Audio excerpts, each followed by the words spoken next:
I just saw an interesting conversation with Trevor Noah and this other lady from the Daily Show, and A bear. he says something interesting. Listen A to bear. this. Yeah. With a man. Who would you rather be in a forest with, a man or a bear? You can throw food at a bear. You gotta throw pussy at a man. You didn't answer the question. Or a bear. A bear. Yeah. Huh. Because I know what. Because the thing is, it's like a bear is not inherently dangerous. Maracas. Unless it's hungry. Okay, so let me ask you a question here. I'm glad you're here, Dulce. You're the only person I'll probably ask this to. Because you'll be honest. That's interesting and weird at the same time, right? Like from a man's perspective, you are not the same as a 1,000 pound animal, which will eat you and rip you to shreds. How can you choose to die a horrible death versus a man? And to a man, this is like ridiculous, right? But if you think about it, living through life as a woman, you always are kind of like the weaker agenda because on average, men are bigger and stronger than women. So, and given that there's so many assaults and raping cases, it is kind of it is kind of believable that many women would be generally suspicious of men because they don't know who is the good guy and who is the bad guy. So it's better to just put everyone in the same umbrella, into the same bucket until you know them. Because you can't go around judging. It takes time to know someone. You don't know who's a psycho and who's not a psycho. So, all in all, this creates this impression that men as a whole are dangerous to women, and this is, of course, very confusing to the good guys, to people like me. I consider myself a protector. I consider myself generally good guy who is never I've never even touched or slapped a woman, and I don't see the need even to, unless maybe they come with me with a gun or something, then I have to defend myself. But I have a feeling that most men are generally good, and then there's those bad men. And I understand that if you have a daughter, you want to protect her from men. So you do get into that mindset when you have a daughter because you know men and you know that there are some scumbags out there. I remember a long time ago, I used to have this colleague who was a bit creepy. And whenever we were in these office parties, the guy would start making the women drunk. Like if the ladies were drinking, he would pour more alcohol and pour more alcohol. And when the lady would leave her drink there and maybe go to the toilet, he would take more alcohol and pour it into her glass just to make her more drunk. And I would ask her, I'm like, what the hell are you doing? That is not right. That's creepy behavior. And he'll be like laughing. And I'm like, I distanced myself from him after that because I noticed that he was not really a good person. So I know that mindset that exists among many men. And America has such a person as a president right now. Donald Trump is a very questionable character, and he has done some truly disgusting things, like sleeping with porn stars while his wife was pregnant, and he's declared himself. He said he would grab him by the vajayjay.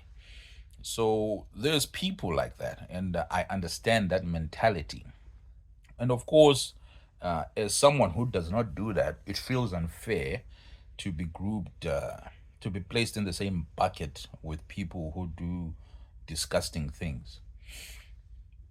But also, I do understand the female point of view that, well, I don't know you. If you're a stranger and you're not my brother or you're not my father, how should I consider you a good guy until you show me that you're bad? Or should I consider you a bad guy until you show me that you're good? So it's kind of like to say I'll choose the bear, it's kind of like a protest or an exaggeration, hyperbole to bring into focus uh, this this inherent threat that is brought on by male behavior towards women. And also, I feel like from the 2000s to maybe around 2015, I felt like things were getting better. Like people were getting a bit more progressive. They were a bit more understanding. But then something happened. I don't know. Maybe it was Trump, or maybe it was just the pendulum swinging the other direction, and people started going back to their ways and going back to the '60s, and started being edgy again, especially Gen Z. I feel like they're starting to become edgy, well, where they find being racist to be cool, being sexist to be cool. With the rise of these people who are popular, like Andrew Tate, who are blatantly misogynistic, it creates this world that we thought we had left. I'm actually surprised that people are thinking this way, because I was under the impression that each generation is an improvement, is a slight improvement over the previous generation. So as a millennial, I thought we were slightly better and more progressive than our parents. Our parents who had these ancient views and who had these ideas of, hierarchical structuring of society. And apparently, a lot of Gen Z is going back, is pedaling backwards hard. And it's very surprising to me that these kids became like this. I wonder. I think it needs to be really investigated what happened to make them backpedal and adopt these views of misogyny and tribalism and racism. So, uh, this is also what is causing the decline of the West, the civilizational decline of the West, because women and men don't like each other because of these kind of things. If the men don't want to adopt progressive values like equality, like treating the other gender in a respectable and progressive manner, this other trust me, this other gender, the female gender, will not go back.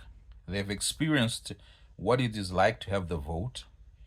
They've experienced what it is like to be included in decision making spheres of society. We've had female presidents. We have female CEOs, female managers, supervisors. They're ingrained, and people have said that women are actually doing better than men in the workforce. So they've had that, and you want to ask them to go back and to go to the kitchen to make a sandwich, things like that. That's not going to happen. If you are a man and you're struggling and you cannot compete with the paycheck of your girlfriend, the paycheck of your future wife, You do not have to be resentful. You don't have to be resentful. You have to work harder or just retreat. I really don't blame the guys who are retreating from the dating market because kind of like natural selection, right? If you can't compete, you just let the guys who are able to compete reproduce. But it's sad, but that's how nature is. Nature is rough. And the thing is, if you can't the problem comes if you become an incel and then you become resentful and you start hating women. That's where the problem comes. No, just become an incel. Find other ways to make yourself happy. I'm sure you can go to some nice websites and enjoy yourself there. But you don't need to be resentful. Just accept that this is life. If you feel like you can't compete, this is actually a challenge. You should compete. You should improve yourself. This is the chance to upgrade yourself. For the guys who are always on the video games, they they know that to go up a level, you have to purchase some modes. You have to uh, pay this and that to improve your player. So this is the game of life where if you feel like you can't compete, you need to upgrade yourself and give yourself maybe looks maximing or something like that, just to make yourself better in the competitive market of dating. Well, I don't know. But being resentful is just not the way to go. You need to work on yourself more than anything else.